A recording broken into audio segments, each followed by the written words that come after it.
श्री कृष्ण गोविंद हरे मुरारी, हे नाथ नारायण वासुदेवा। हरे कृष्णा। जय श्री हरि। ओम नमो भगवते वासुदेवाय। आप सभी भक्तों पर विष्णु भगवान और माँ लक्ष्मी की कृपा सदा सर्वदा बनी रहे। तो आइए भक्तों, आज आप सभी श्रवण करेंगे भाद्रपद शुक्ल पक्ष की एकादशी की प्रेत कथा।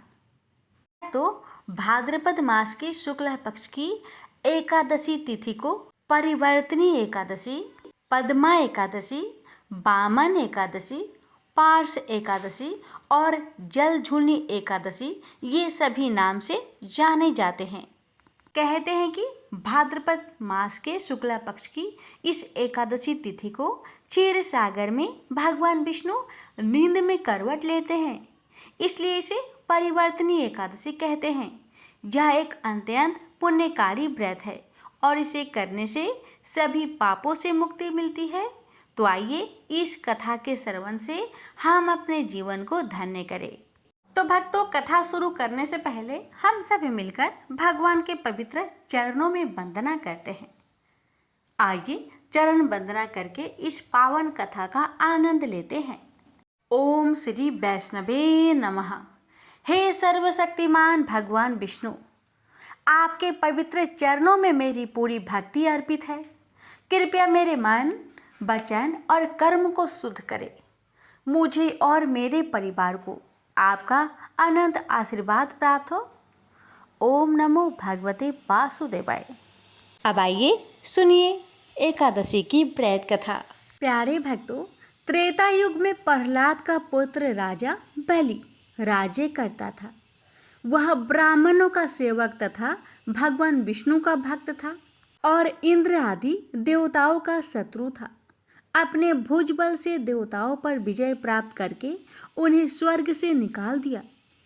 देवताओं को दुखी देखकर भगवान ने वामन अंगुल का शरीर धारण किया और बलि के द्वार पर आकर कहने लगे, मुझे 3 पग पृथ्वी का दान चाहिए। राजा बलि बोले कि आपको 3 पग पृथ्वी चाहिए, मैं तो तीनों लोक दे सकता हूँ। अगर हो सके तो अपना विराट रूप धारण करके नाप लो।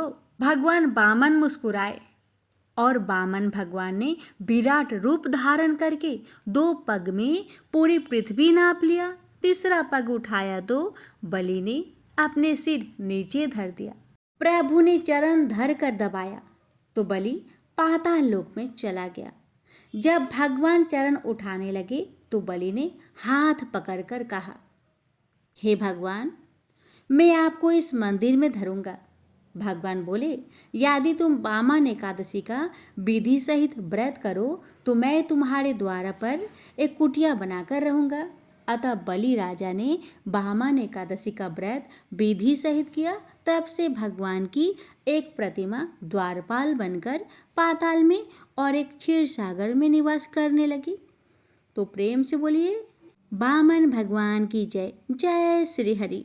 अब आइए प्यारे भक्तों, श्रवण करते हैं विष्णु भगवान की दिव्य कथा।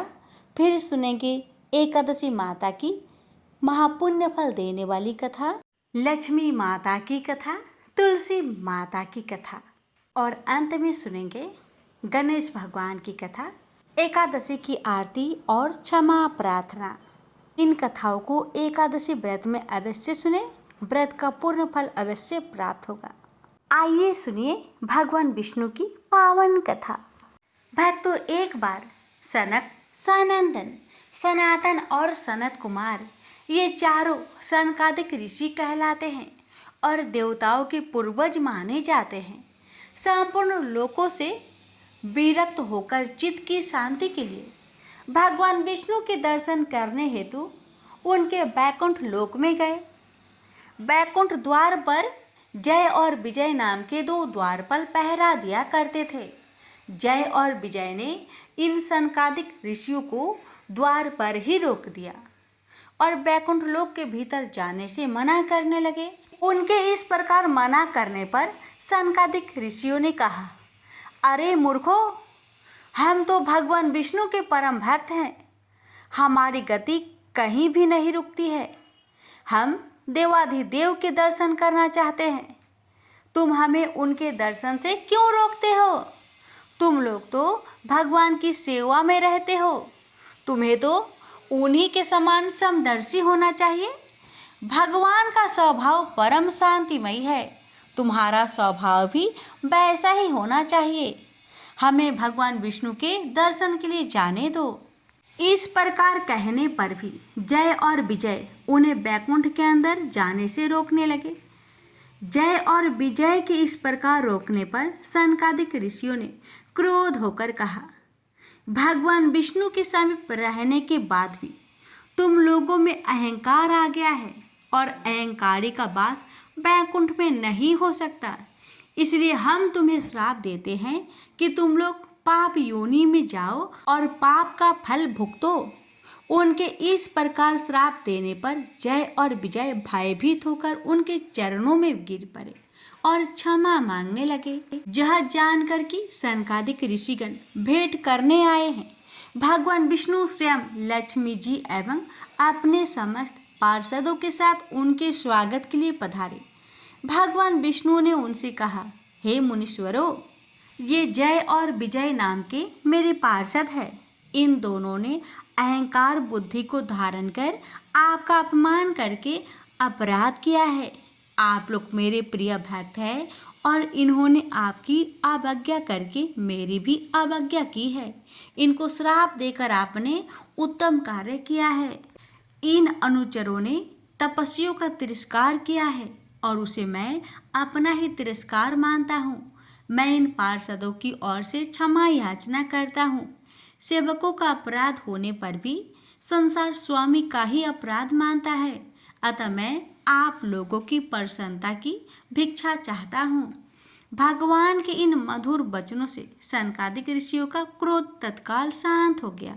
भगवान की इस उदारता से वे अति आनंदित हुए और बोले, आप धर्म की मर्यादा रखने के लिए ही अपने इतना आदर देते हैं। नाथ, हमने इन निरपराध पार्षदों को क्रोध के बस में होकर श्राप दे दिया है। इसके लिए हम क्षमा चाहते हैं। आप उचित समझे तो इन द्वारपालों को क्षमा करके हमारे श्राप से मुक्त कर सकते हैं। भगवान विष्णु ने कहा, हे मुनिगण, मैं सर्वशक्तिमान होने के बाद भी ब्राह्मणों के वचन को असत्य नहीं करना चाहता, क्योंकि इससे धर्म का उल्लंघन होगा। आपने जो श्राप दिया है वह मेरी ही प्रेरणा से हुआ है। ये अवश्य ही इस दंड के भागी हैं। ये 3 जन्म असुर योनि को प्राप्त करेंगे और 3 बार मैं स्वयं इनका संहार करूंगा। ये मुझसे शत्रुभाव रखते हुए भी मेरे ही ध्यान में लीन रहेंगे।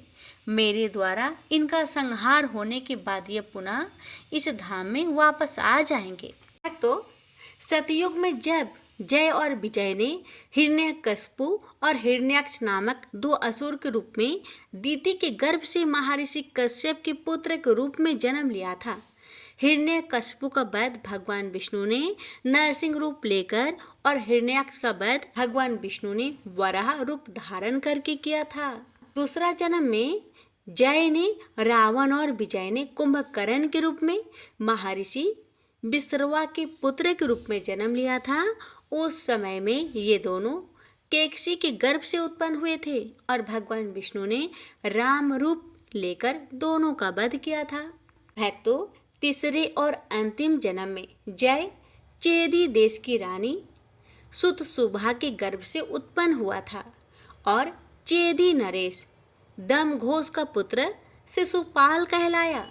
विजय ने उस समय में श्रुत देवी के गर्भ से उत्पन्न लिया। राजा वृद्ध शर्मा का पुत्र दंतव्रत कहलाया। उस जन्म में भगवान विष्णु ने कृष्ण रूप धरकर दोनों का संहार किया था। तो भक्तों, इस प्रकार जय और विजय का कथा समाप्त होती है। इससे हमें ये शिक्षा मिलती है कि चाहे भक्त भगवान से विरोधी भी करे, पर अंत में उनकी मुक्ति भगवान की शरण में ही होती है। परिवर्तनी एकादशी का यह व्रत करने वाला भक्त भी भगवान विष्णु की कृपा प्राप्त करता है और उसके सभी पाप नष्ट होकर मोक्ष का मार्ग प्रशस्त होता है। इस व्रत की कथा सुनने मात्र से ही पुण्य की प्राप्ति होती है और जीवन में शांति, समृद्धि और भक्ति का वास होता है। अब आइए श्रवण करते हैं महापुण्यमयी 11 माता की व्रत कथा। एक बुढ़िया माँ एक बार 11 माता का व्रत रखी। बड़ी ही भाव भक्ति से पूजा अर्चना की। उन्हें वृद्ध अवस्था में क्या बाधा थी, वो तो अपने पुत्र पौत्रों की सुख सुविधा के लिए व्रत रखने लगी। वे दिन भर तो जरा कठोर मन करके अपनी प्यास को रख रही। दिन में पूजा पाठ किया, कथा सुनी और पंडित जी को मिट्टी के पात्र में भरकर पानी और ऋतुफल दान दिया। दोनों भर भर कर बूरा वितरण किया। उन्हें गर्मी के कारण बहुत बेचैनी हो रही थी। इस कारण से बड़ी देर तक पानी में पड़ी रही और पानी की कुल्ला करती रही, मुंह धोती रही। तब कहीं थोड़ा बहुत धैर्य बंध पाया। धूप तो तेज पड़ रही थी, इस कारण बार बार मुंह सूख रहा था। बूढ़ी माँ बहुत बेचैन हो रही थी। एक बुढ़ापा और दूसरे ये भयंकर गर्मी। वृद्ध अवस्था की स्थिति तो कुछ दूसरे ही प्रकार की होती है। ऐसे तैसे रो धो के दिन कट पाया। अब पहाड़ सी रात सामने थी, उसका काटना बड़ा ही कठिन दिखाई दे रहा था। खटिया पर पड़े शांति नहीं मिल रही थी। वे बार बार करवट बदल रही थी। अनेक बार वो बाहर जाती और भीतर आती। उन्हें घर के अंदर शांति नहीं थी। वे पड़ी पड़ी एकादशी माता का स्मरण करती रही। वे कहती रही कि हे माता जी, आप मेरी लाज रखेगा, आप ही मुझे शक्ति दे दीजिएगा जिससे मैं भली भांति आपका व्रत कर सकूं और ये पहाड़ सी रात शांति पूर्वक व्यतीत हो सके। प्यास के कारण बूढ़ी माँ की बेचैनी तो बढ़ ही रही थी। उन्होंने धैर्य रखने का बहुत प्रयास किया, किंतु सहनशीलता की सीमा टूट गई और वे घबराकर एकदम चिल्ला पड़ी। बोली, बचाओ बचाओ बचाओ। अम्मा का चिल्लाना सुनकर परिवार भर के नर नारी, बच्चे और पड़ोसी एकत्रित होकर बूढ़ी अम्मा की खटिया के समीप पहुंच गए। सबने पूछा, अम्मा जी, आपको क्या हो गया? आप क्यों चिल्ला पड़ी हैं? आप इस वृद्धावस्था में ये कठिन व्रत क्यों कर रही हैं? अम्मा जी ने कहा, शक्ति से ही भक्ति होती है। थोड़ी ही देर में वे फिर से बोली कि अरे, हमारे प्राण तो ही निकल जा रहे हैं। मेरी छाती पर ठंडे पानी का घड़ा रख दीजिए। नातियों ने दादी की छाती पर ठंडे पानी का पात्र रख दिया। तब कहीं उन्हें थोड़ा बहुत आराम मिला और थोड़ी देर के लिए उन्होंने अपनी आंखें बंद कर ली। एकादशी माता ने सोचा कि ये बूढ़ी अम्मा है तो बहुत कठोर, जरा जाकर उसकी परीक्षा लेनी चाहिए। वे आधी रात को मुर्गा बनकर टेर लगाने लगी। मुर्गा की आवाज सुनकर दादी जल्दी से उठी और बाहर जाकर आसमान की ओर देखा, किंतु आसमान में कहीं उन्हें प्रातःकालीन तारा दिखाई नहीं दिया। वे सोचने लगी कि ये मुर्गा क्यों और कैसे बोल गया है। ये तो आधा रात मालूम प्रतीत होता है। उन्हें प्यास तो बहुत लग ही रही थी। थोड़ा बहुत उनका मन भी विचलित होने लगा था, किंतु अंत में उन्होंने दृढ़ निश्चय किया कि मैं अब व्रत को पूर्ण करके ही छोड़ूंगी, चाहे कुछ भी हो जाए, मेरा प्राण ही क्यों ना निकल जाए। ये सोचकर फिर वे खटिया पर शिथिल होकर सो गई। थोड़ी ही देर में एकादशी माता ने उनकी फिर से परीक्षा लेनी चाहिए। एक छोटी सी बालिका एक गिलास में शरबत लेकर उनके सिरहाने खड़ी हो गई और जोर से बोली, दादी जी, सवेरा हो गया, हाथ मुंह धोकर शरबत पी लीजिएगा। पहले तो शरबत का गिलास देखकर उनका मन ललचाने लगा, किंतु अचानक व्रत का स्मरण हो आया और उन्होंने सोचा कि मैं किसी भी प्रकार से अभी शरबत नहीं पी सकती हूँ, और वे शांतिपूर्वक अपनी खटिया पर लेट गई।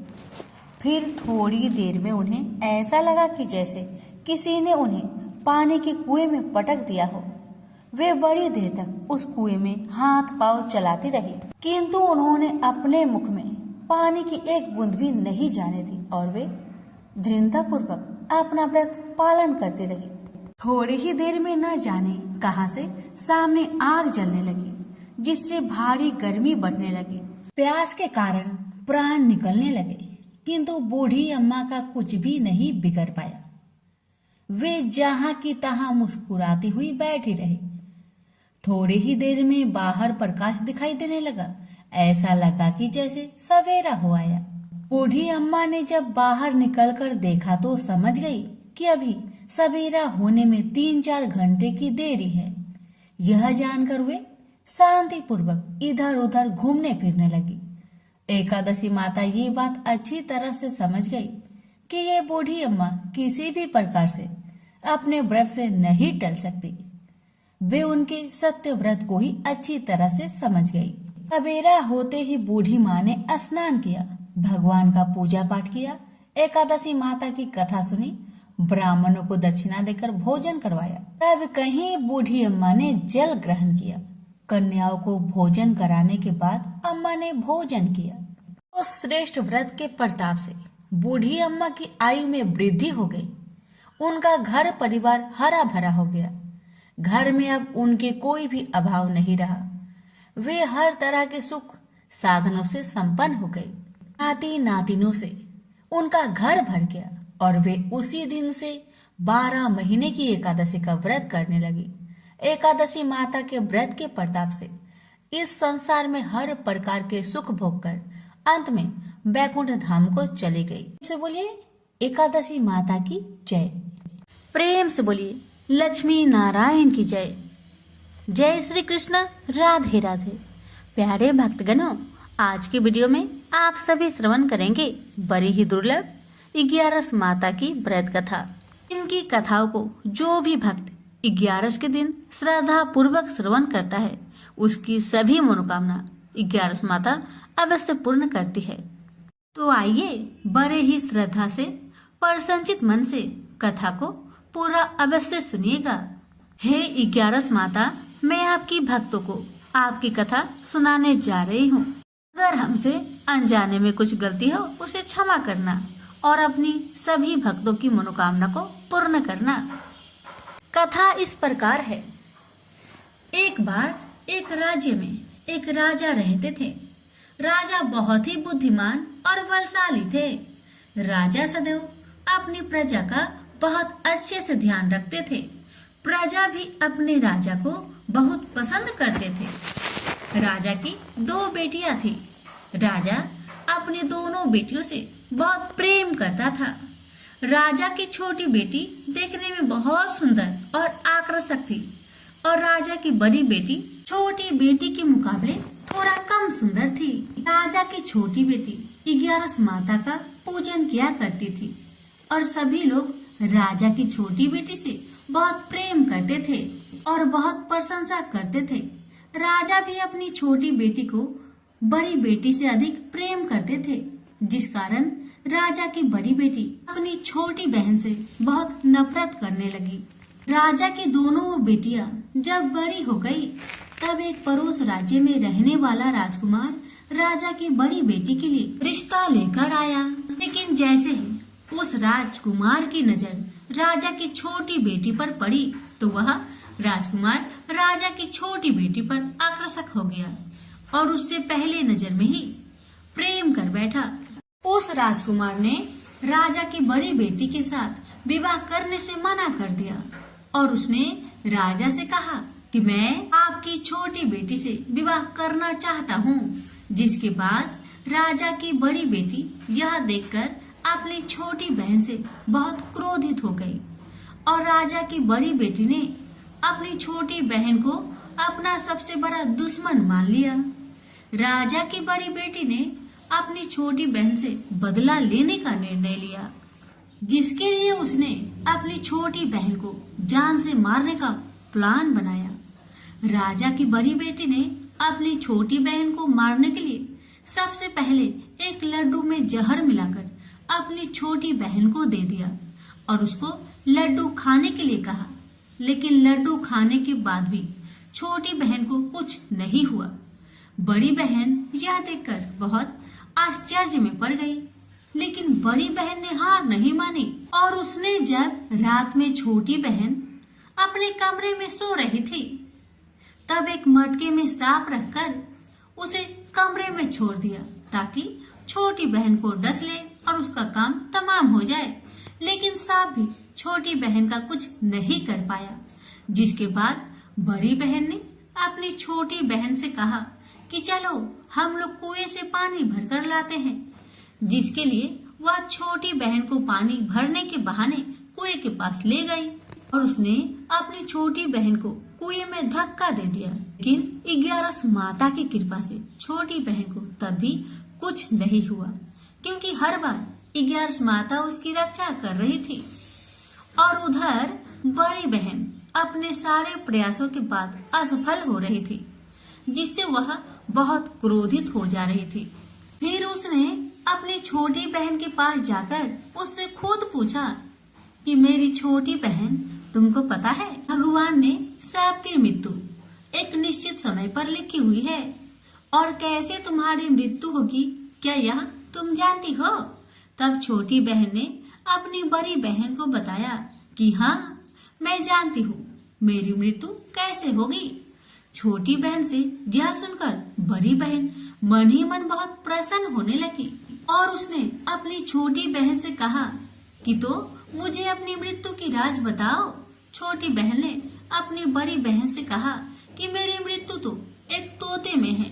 जो तोते के गले में एक हार है, उसी में मेरा प्राण छुपा हुआ है। जब तक कोई भी व्यक्ति तोते को मारकर वह हार अपने गले में पहनेगा तो मैं मूर्छित हो जाऊंगी, और जैसे ही उस हार को अपने गले से उतारेगा तो मैं वापस जीवित हो जाऊंगी।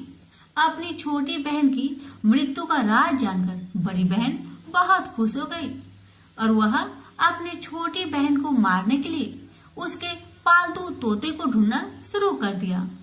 और छोटी बहन को इस बात का आभास तक न हुआ कि कोई उसकी जान लेना चाहता है, जिसके लिए वह अपने पिताजी के पास गई और उसने अपने पिताजी से कहा कि पिताजी, मेरी मृत्यु के बाद आप मुझे जलाइएगा मत, बल्कि आप मुझे अपनी पुरानी हवेली में एक पलंग में लेटाकर छोड़ दीजिएगा। अपनी छोटी लड़की की यह बात सुनकर राजा बहुत आश्चर्य में पड़ गया और उसने अपनी बेटी से पूछा, बेटी तुम यह क्या कह रही हो? तब राजा की छोटी बेटी ने बताया, पिताजी, समय किसी के लिए नहीं रुकता है, कब क्या हो जाए किसी को कुछ पता नहीं है। और फिर राजा ने अपनी छोटी बेटी से कहा कि तुम ऐसी बातें क्यों कर रही हो? 2-3 दिन में तुम्हारा विवाह है। लेकिन छोटी बेटी ने अपने पिताजी को ऐसा करने पर मजबूर कर दिया और उसने वचन ले लिया। राजा ने भी अपनी छोटी बेटी की बात स्वीकार कर ली और 2-3 दिनों के बाद जब शादी का समय आया तब राजकुमार बारात लेकर राजा के घर आया और राजकुमार और राजा की छोटी बेटी का विवाह शुरू हो गया। जैसे ही राजा की छोटी बेटी राजकुमार के साथ फेरे लेना शुरू करती है तो उसकी बड़ी बहन अपनी छोटी बहन के कमरे में जाकर उसके तोते को पकड़ लेती है और उसको जान से मार देती है। तोते के गले में जो हार था उसको अपने गले में धारण कर लेती है। जैसे ही बड़ी बहन उस हार को अपने गले में धारण करती है तो उधर छोटी बहन 3.5 ही फेरे ले पाती है और वह फिर बेहोश होकर गिर जाती है। जिसके बाद राजा ने बड़े बड़े हकीमों को बुलवाया और अपनी छोटी बेटी का इलाज करने के लिए कहा। राजा की बात सुनकर वैद्य ने छोटी बेटी को जब चेक किया, राजा को बताया कि आपकी छोटी बेटी ना तो जीवित है और ना मरी हुई है। यह मैं ऐसी पहली बार देख रहा हूँ। राजा ने वैद्य और हकीम को ये बात बाहर बताने से मना कर दिया कि अगर तुमने यह बात किसी को बाहर बताई तो मैं तुम्हें फांसी दे दूंगा। राजा ने ऐसे दोनों को धमकाया। राजा ने अपनी छोटी बेटी को पुराने महल में जाकर एक पलंग में लेटा दिया और वहां पर कुछ सैनिक को तैनात कर दिया। वापस अपने महल पर आ गया। राजा की बड़ी बेटी अपने पिताजी के पास आई और कहने लगी, पिताजी, अगर यह शादी संपन्न नहीं हुई तो आपकी इज्जत का क्या होगा? आप कहे तो मैं आपकी इज्जत बचाने के लिए राजकुमार से शादी करने के लिए तैयार हूँ। जिसके बाद राजा ने अपनी बड़ी बेटी की बात मान ली और राजा ने बड़ी बेटी को छोटी बेटी के कपड़े पहनाकर मंडप पर भेज दिया। लेकिन राजकुमार यह जान गया कि यह राजा की छोटी बेटी नहीं बल्कि बड़ी बेटी है। लेकिन जब राजकुमार ने शादी करने से मना किया तो सभी लोग ने राजकुमार को विवश करके राजा की बड़ी बेटी से बचे हुए फेरे संपन्न करा दिए और विवाह करवा दिया। जिसके बाद राजकुमार राजा की बड़ी बेटी को अपने महल ले गया। राजकुमार राजा की बड़ी बेटी से ना तो बात करता था, नहीं उसको पसंद करता था और ना ही उसके आसपास भटकता था। और राजकुमार ने यह फैसला लिया था कि वह अपनी प्रेमिका को ढूंढ कर रहेगा और यह जानकर रहेगा कि उसके साथ क्या हुआ है। एक दिन राजकुमार अपने घोड़े पर सवार होकर राजा के पुराने महल के पास पहुंच गया, जहां पर उसने कुछ सैनिकों को देखा। महल के पास पहुंचकर राजकुमार ने जब महल को ध्यान से देखा तो वह समझ गया कि यह तो हमारे ससुर जी का महल है। तब राजकुमार ने सैनिकों से पूछा, तुम लोग यहाँ क्या कर रहे हो और इस महल के अंदर उस पलंग में कौन लेटा हुआ है? जिसके बाद सैनिकों ने बताया कि यहाँ पर राजा की छोटी बेटी लेटी हुई है। यह सुनकर राजकुमार बहुत प्रसन्न हुआ और चिंतित भी हुआ। तुरंत अपनी प्रेमिका के पास पहुँच गया और उसकी सेवा करने लगा। जैसे ही रात हुई तो राजा की छोटी बेटी उठकर खड़ी हो गई। राजकुमार यह देखकर बहुत खुश हुआ और उसने अपनी प्रेमिका से पूछा कि तुम यहाँ क्या कर रही हो? तुम मेरे साथ मेरे घर चलो। राजा की छोटी बेटी ने राजकुमार को सारी बातें बता दी कि मेरी जान एक तोते में बसी थी और मैंने यह सब सिर्फ अपनी बड़ी बहन को बताया था और मुझे पता है कि उसने ही मुझे मारने का प्रयास किया है। उसके पास एक हार है जिसको वह सुबह पहन लेती है और रात को उतार देती है। जब तक वह हार को पहने रहती है तब तक मैं मूर्छित रहती हूँ और जैसे ही वह हार को उतार देती है तो मैं जीवित हो जाती हूँ और जब तक मेरी बहन के पास वह हार है तब तक मैं ऐसे ही जीवित और मूर्छित होती रहूंगी। अगर मेरी बड़ी बहन के पास जो हार वह मेरे हाथ लग जाए तो मैं हमेशा के लिए जीवित हो जाऊंगी। राजकुमार यह बात सुनकर राजा की छोटी बेटी के पास रहने का निर्णय ले लिया और उसने अपने बचे हुए सारे फेरे उस पलंग में लेटी राजकुमारी की छोटी बेटी के साथ ले लिए और अपना विवाह को पूर्ण कर लिया और वहीं पर रहने लगा। देखते ही देखते कुछ समय में राजा की छोटी बेटी और राजकुमार की पत्नी पेट से हो गई। एक दिन राजकुमार को किसी काम से बाहर जाना पड़ा। तब छोटी बहन के पेट में बहुत तेज दर्द होने लगा, जिसके बाद उसने 11 माता का ध्यान किया। जिसके बाद वहां पर 11 माता प्रकट हुई और उन्होंने अपने भक्तों के दर्द को दूर किया और एक पुत्र की प्राप्ति करवाई। और वहीं पर अचानक से राजकुमार भी आ गया। राजकुमार ने 11 माता को देखा तो वह आश्चर्य हो गया और उसने तुरंत माता को प्रणाम किया और 11 माता ने राजकुमार से कहा, जब तुम्हारा बेटा 5 वर्ष का हो जाए तो तुम अपनी पत्नी के हार आकर इसके गले में डाल देना। और देखते देखते राजकुमार और राजा की छोटी बेटी का पुत्र 5 वर्ष का हो जाता है। तो राजकुमार अपने बेटे से कहता है कि बेटा, मैं कुछ काम से बाहर जा रहा हूँ, तुम अपनी माता का ध्यान रखना। और वह वहाँ से चला जाता है। राजकुमार को बाहर निकलता देख बड़ी बहन के सैनिक देख लेते हैं और वह बड़ी बहन को जाकर सारी बातें बता देते हैं। जिसके बाद बड़ी बहन अपनी छोटी बहन के पुत्र को वहाँ से उठवा लेती है और उसको मरवा देती है। छोटी बेटी के पुत्र के 2 टुकड़े करवा देती है। पहला टुकड़ा चक्की के पास छुपा देती है और दूसरा टुकड़ा अपनी पलंग के नीचे रख देती है। 11 माता बड़ी बहन की सारी करतूत अपनी आंखों से देख रही थी। उनसे रहा नहीं गया। वह एक भिखारी का रूप लेकर बड़ी बहन के पास चली आती है। जिसके बाद वहाँ पर भिक्षा मांगने लगती है। बड़ी बहन अपने नौकरों से कहती है कि जाकर भिक्षा दे दो, लेकिन जैसे ही नौकर 11 माता को भिक्षा देने के लिए आते हैं तो माता उन्हें मना कर देती है और कहती है कि मैं तुम्हारे महारानी से ही भिक्षा लूंगी, जाओ जाकर कह दो। इसके बाद बड़ी बहन स्वयं ही भिक्षा देने के लिए माता के पास आती है।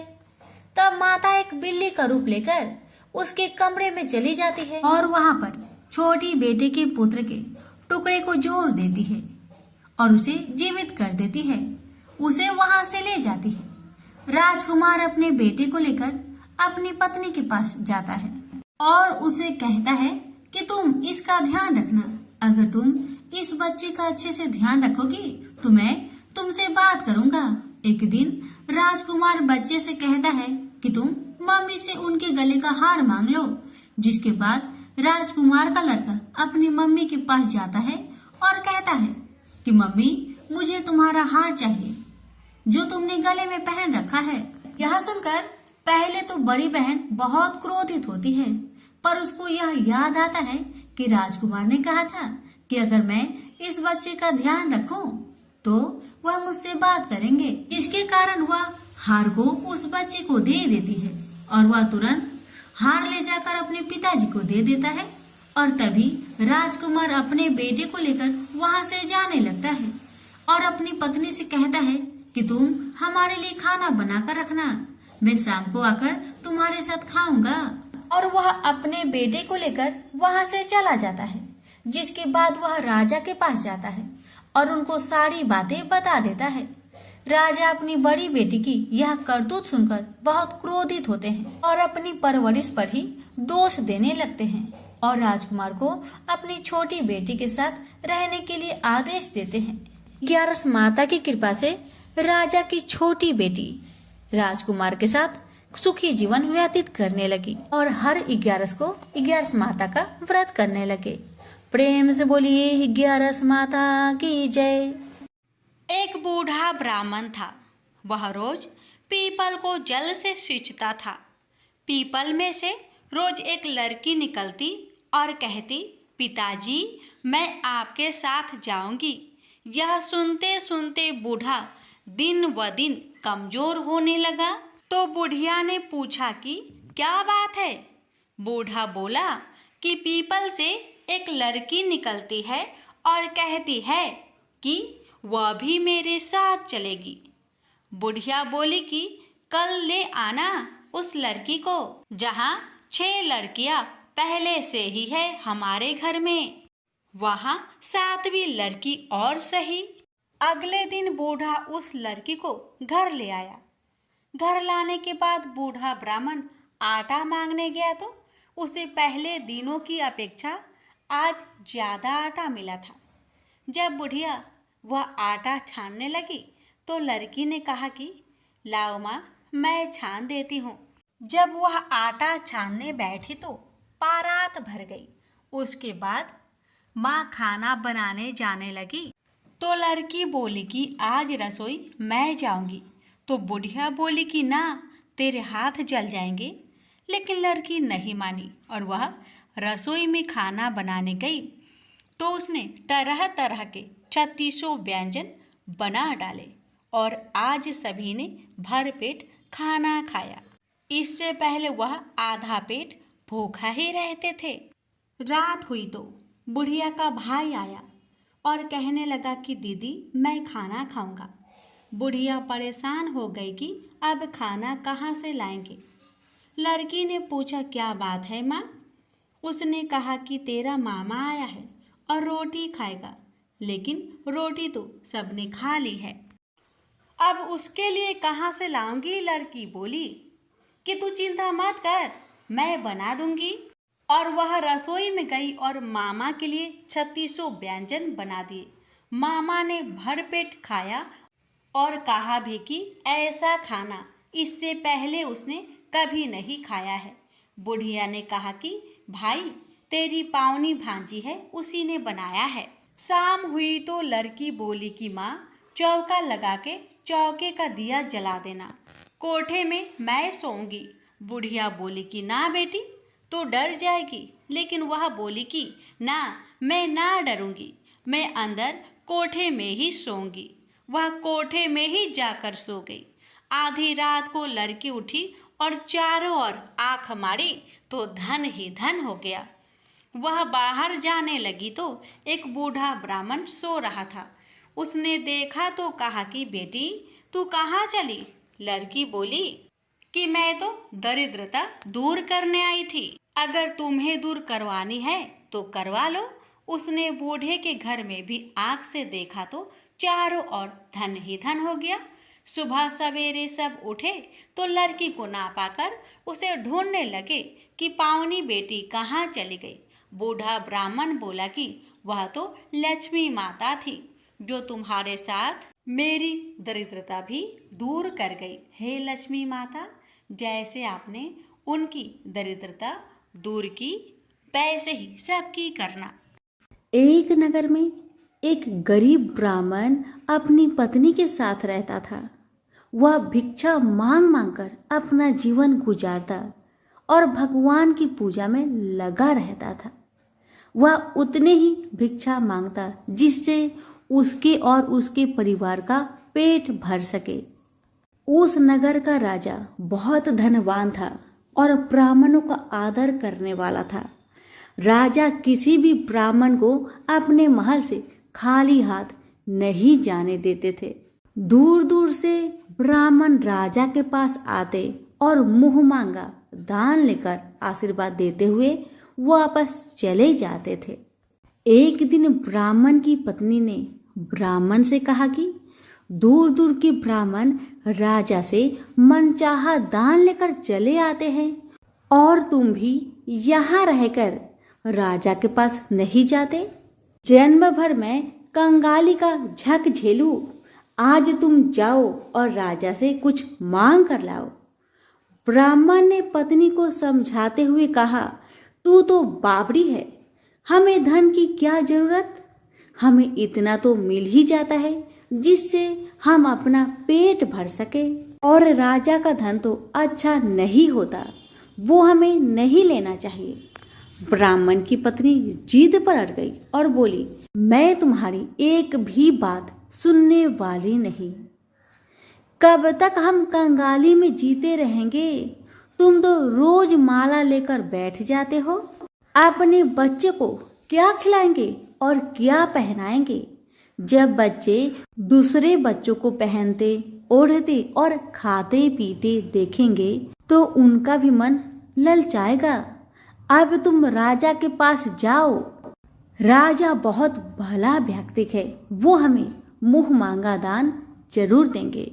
मजबूर होकर ब्राह्मण राजा के महल की ओर चल पड़ा, पर राजा उस समय महल में नहीं था।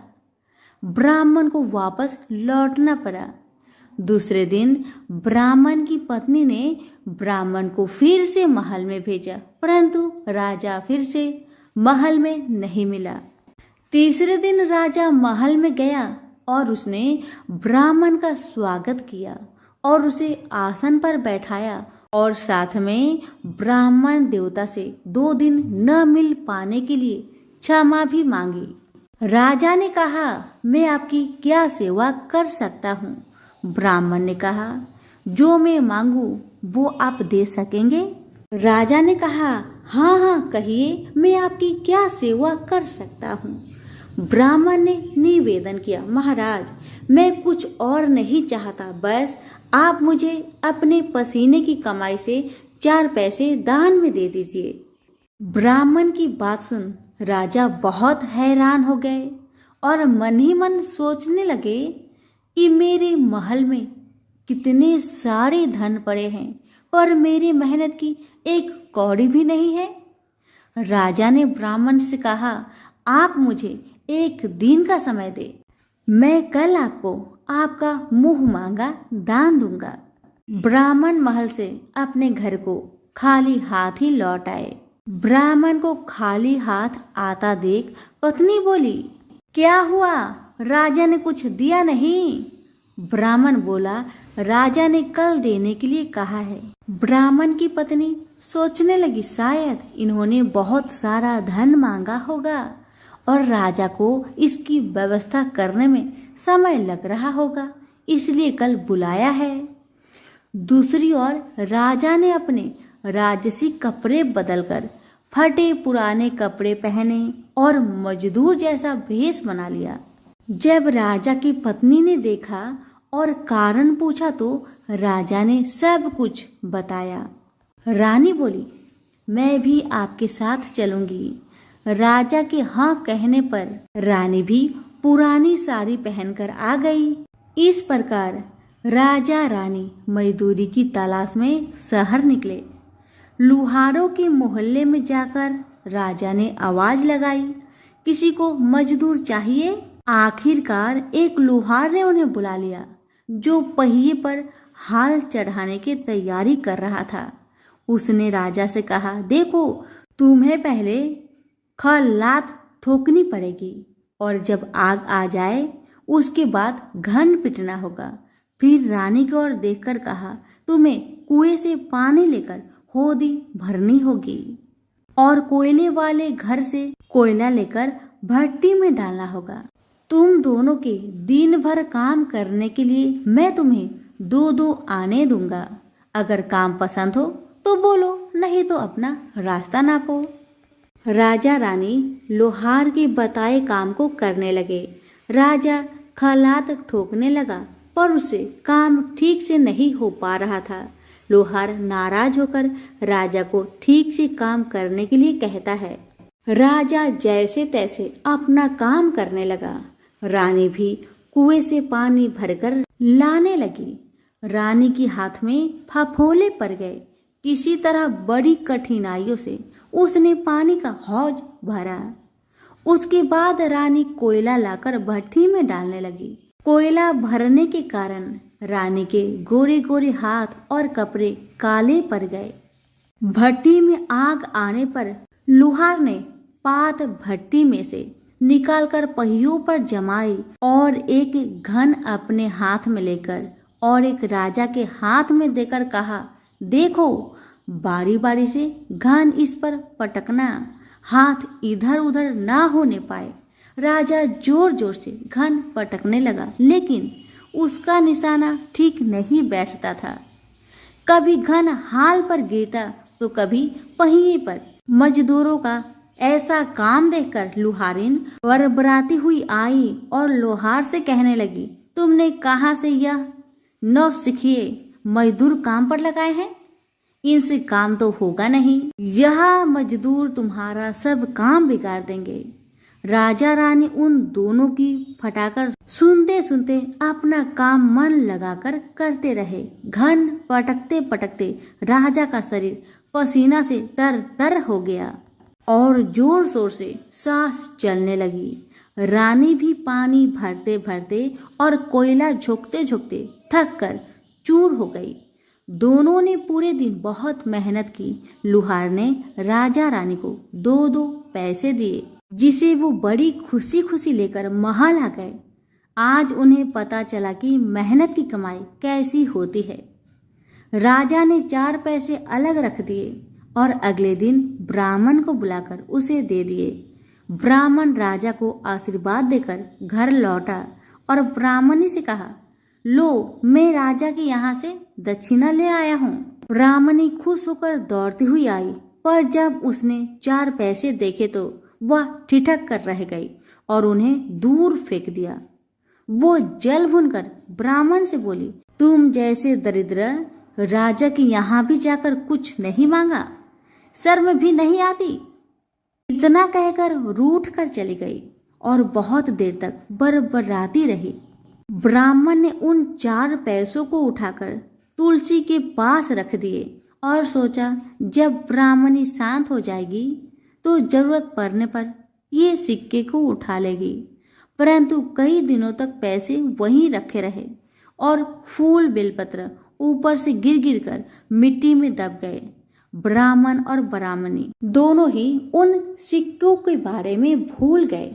कुछ दिनों के बाद तुलसी जी के घर में 4 पौधे उगे। चारों पौधे बहुत सुंदर थे।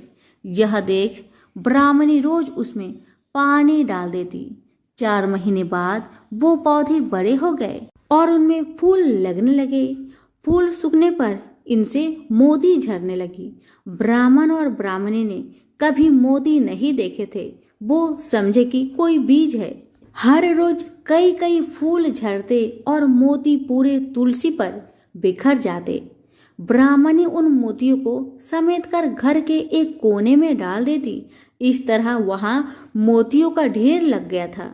एक दिन एक सब्जी वाली आई। ब्राह्मणी को सब्जी लेनी थी पर उसके पास पैसे नहीं थे। उसने सब्जी वाली से कहा, क्या तुम इन चमकदार बीजों के बदले सब्जी दे सकती हो? सब्जी वाली ने देखा तो वो पहचान गई, अरे ये तो मोती है। उसने खुशी खुशी ब्राह्मणी को उन मोतियों के बदले उनकी मनपसंद सब्जी दे दी। अब से हर रोज ऐसा होने लगा। ब्राह्मणी और सब्जी वाली दोनों खुश थे। सब्जी वाली यह सोचकर खुश थी कि मुझे एक पैसे की तरकारी के बदले हजारों का माल मिलता है, और ब्राह्मणी ये सोचकर खुश थी कि इस बीजों के बदले सब्जी मिल जाती है। इस प्रकार कई महीने बीत गए। उधर राजा के महल में कई राजहंस थे जो मोती चुगते थे। राजा का यह नियम था, जब राजहंस मोती चुग लेते थे उसके बाद ही राजा और उसका परिवार भोजन करता था। एक समय बाद राजा का सारा धन उन मोतियों और दान देने में खर्च हो गया। अब राजा को मोती खरीदने के पैसे तक नहीं बचे। यह खबर पूरे नगर में फैल गई। ब्राह्मण और ब्राह्मणी को जब यह पता चला तो उन्होंने यही विचार किया कि राजा बहुत दानी और नेक दिल है। उसने अपना सब कुछ दान कर दिया, यहाँ तक कि शायद उनके पास खाने को भी कुछ नहीं है। ऐसा हालत में हमें उन लोगों की सहायता करनी चाहिए। ब्राह्मण ने ब्राह्मणी से कहा, अगर तू कहे तो इसमें से कुछ बीज राजा को दे दूं। तू कहती है इससे सब्जी और खाने की चीज मिल जाते हैं। ब्राह्मणी ने कहा, हाँ, मैं रोज इसके बदले सौदा लिया करती हूँ। ऐसा कहकर ब्राह्मणी एक टोकरी बीज भर लाई। ब्राह्मण राजा के पास पहुंचा और उसे वो मोती दिए और राजा को सारी बात बताई। राजा उन मोतियों को देखकर चौंक गया। उसने मोती राजहंस को दिए। राजहंस उन्हें चुगने लगे। यह देख राजा ने ब्राह्मण से कहा, एक एक मोती सैकड़ों रुपए का है। सच बताए, आपके पास इतने मोती कहाँ से आए? ब्राह्मण बोला, महाराज, ऐसे बीज तो हमारे घर पर बहुत है। और राजा को पूरी बात बताई। राजा अपने मंत्रियों के साथ ब्राह्मण के घर पहुंचे और उन चारों पेड़ों को देखा। पूछताछ में उन सिक्के वाली बात सामने आ गई। जब पेड़ों को देखा तो उनकी जड़ के पास वही सिक्के चिपके हुए थे। आज ब्राह्मण और ब्राह्मणी को मालूम हुआ कि उनके पास लाखों करोड़ों की दौलत है, जिसे वो साधारण बीज समझते थे। ब्राह्मण ने सोचा कि मेरे लिए यह धन किस काम का। ऐसा सोच ब्राह्मण ने सारे मोती राजा को दान में दे दिए। राजा की आंखें भी खुल गई। मेहनत के धन की कीमत उन्हें मालूम पड़ गई। उस दिन राजा ने प्रण कर लिया कि मैं खजाने के पैसे से एक भी पैसा अपने खर्च में नहीं लगाऊंगा। अपना खर्च मेहनत करके चलाऊंगा। खजाने और ब्राह्मण के दान से राजा ने जनता का हित में कई धर्म कर्म के काम शुरू कर दिए। हे तुलसी माता, जैसे आपने ब्राह्मण परिवार पे अपनी कृपा बरसाई, वैसे ही आपकी कथा कहने वाले, सुनने वाले, हुक्कारे भरने वालों पर अपनी कृपा सदा बनाए रखे। तो प्रेम से बोलिए, तुलसी मैया की जय हो। तुलसी से जुड़ी एक कथा बहुत प्रचलित है। श्रीमद् देवी भागवत पुराण में इनके अवतरण की दिव्य लीला कथा भी बनाई गई है। एक बार शिव ने अपने तेज को समुद्र में फेंक दिया था। उससे एक महातेजस्वी बालक ने जन्म लिया। यह बालक आगे चलकर जलंधर के नाम से पराक्रमी दैत्य राजा बना। इसकी राजधानी का नाम जलंधर नगरी था। दैत्यराज कालनेमी की कन्या वृंदा का विवाह जलंधर से हुआ। जलंधर महाराक्षस था। अपनी सत्ता के मद में चूर उसने माता लक्ष्मी की पाने की कामना से युद्ध किया, परंतु समुद्र से ही उत्पन्न होने के कारण माता लक्ष्मी ने उसे अपने भाई के रूप में स्वीकार किया। वहां से पराजित होकर वह देवी पार्वती को पाने की लालसा से कैलाश पर्वत पर गया। भगवान देवाधिदेव शिव का ही रूप धरकर माता पार्वती के समीप गया, परंतु माँ ने अपने योग बल से उसे तुरंत पहचान लिया तथा वहां से अंतर्ध्यान हो गई। देवी पार्वती ने क्रोध होकर सारा वृत्तांत भगवान विष्णु को सुनाया। जालंधर की पत्नी वृंदा अत्यंत पतिव्रता स्त्री थी। उसी के पतिव्रत धर्म की शक्ति से जालंधर न तो मारा जाता था और न ही पराजित होता था। इसलिए जालंधर का नाश करने के लिए वृंदा के पतिव्रत धर्म को भंग करना बहुत जरूरी था। इसी कारण भगवान विष्णु ऋषि का भेष धारण करके वन में जा पहुंचे, जहां वृंदा अकेली भ्रमण कर रही थी। भगवान के साथ दो मायावी राक्षस भी थे, जिन्हें देखकर वृंदा भयभीत हो गई। ऋषि ने वृंदा के सामने पल में दोनों को भस्म कर दिया। उनकी शक्ति देखकर वृंदा ने कैलाश पर्वत पर महादेव के साथ युद्ध कर रहे अपने पति जालंधर के बारे में पूछा। ऋषि ने अपने माया जाल से दो बानर प्रकट किए। एक बानर के हाथ में जालंधर का सिर था तथा दूसरे के हाथ में धड़। अपने पति की यह दशा देखकर वृंदा मूर्छित होकर गिर पड़ी। होश में आने पर उन्होंने ऋषि रूपी भगवान से विनती की कि वह उसके पति को जीवित करे। भगवान ने अपनी माया से पुनः जालंधर का सिर धड़ से जोड़ दिया, परंतु स्वयं भी वह उसी शरीर में प्रवेश कर गए। वृंदा को इस छल का जरा भी आभास न हुआ। जालंधर बने भगवान के साथ वृंदा पतिव्रता का व्यवहार करने लगी, जिससे उसका अस्तित्व भंग हो गया। ऐसा होते ही वृंदा का पति जालंधर युद्ध में हार गया। इसी सारी लीला का जब वृंदा को पता चला तो उसने क्रोध होकर भगवान विष्णु को शीला होने का श्राप दे दिया तथा स्वयं सती हो गई। जहाँ वृंदा भस्म हुई वहां तुलसी का पौधा उगा। भगवान विष्णु ने वृंदा से कहा, हे वृंदा, तुम अपने अस्तित्व के कारण मुझे लक्ष्मी से भी अधिक प्रिय हो गई हो। अब तुम तुलसी के रूप में सदा मेरे साथ रहोगी। जो मनुष्य भी मेरे शालिग्राम रूप के साथ तुलसी का विवाह करेगा उसे इस लोक और परलोक में विपुल यश प्राप्त होगा। जिस घर में तुलसी होती है वहां यम के दूत भी असमय नहीं जा सकते।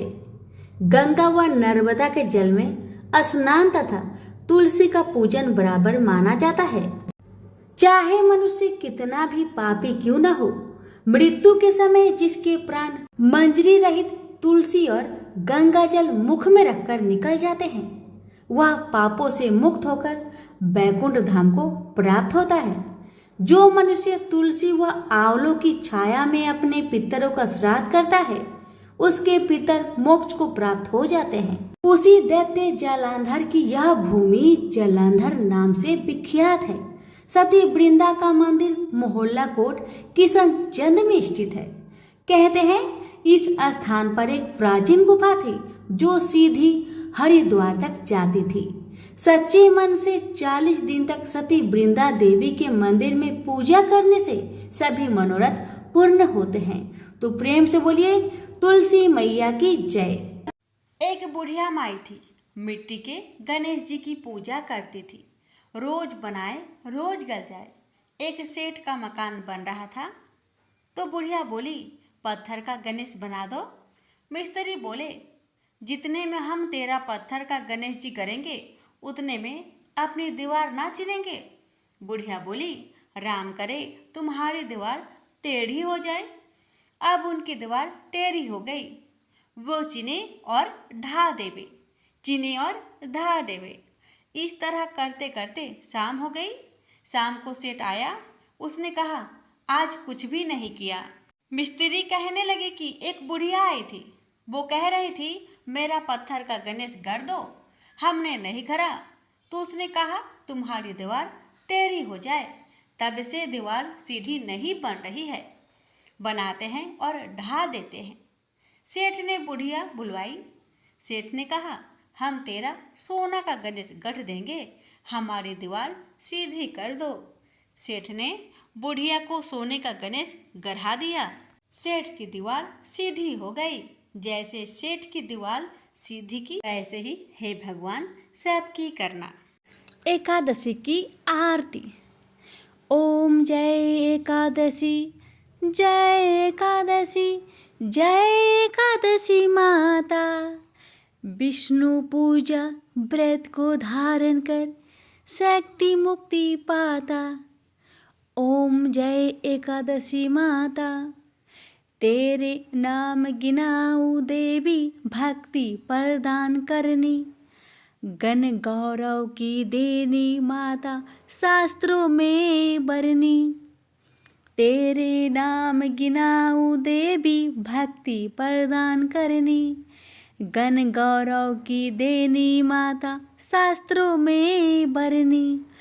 ओम जय एकादशी माता, मार्गशीर्ष के कृष्ण पक्ष की उत्पन्न विश्व तारिणी जन्मी। शुक्ल पक्ष में हुई मोक्षदा, मुक्ति दाता बन आई। ओम जय एकादशी माता, पौष के कृष्ण पक्ष की सफला नामक है। शुक्ल पक्ष में होए पुत्र दा आनंद अधिक रहे। ओम जय एकादशी माता, नाम सटटिला माघ मास में कृष्ण पक्ष आवे।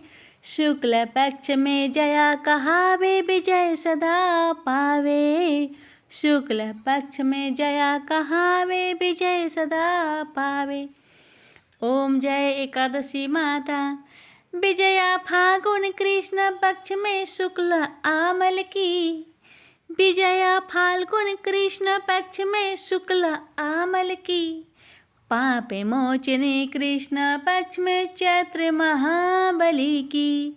ओम जय एकादशी माता, चैत्र शुक्ल में नाम कामदा धन देने वाली। नाम बरुथनी कृष्ण पक्ष में बैसाख महावाली। ओम जय एकादशी माता, शुक्ल पक्ष में होए मोहिनी अपरा ज्येष्ठ कृष्ण पक्षी। नाम निर्जला सब सुख करनी, शुक्ल पक्ष रखी। ओम जय एकादशी माता, योगिनी नाम आषाढ़ में जानो कृष्ण पक्ष करनी। देव सैनी नाम कहायो, शुक्ल पक्ष धरनी। ओम जय एकादशी माता, कामिक श्रावण मास में आवे कृष्ण पक्ष कहिए।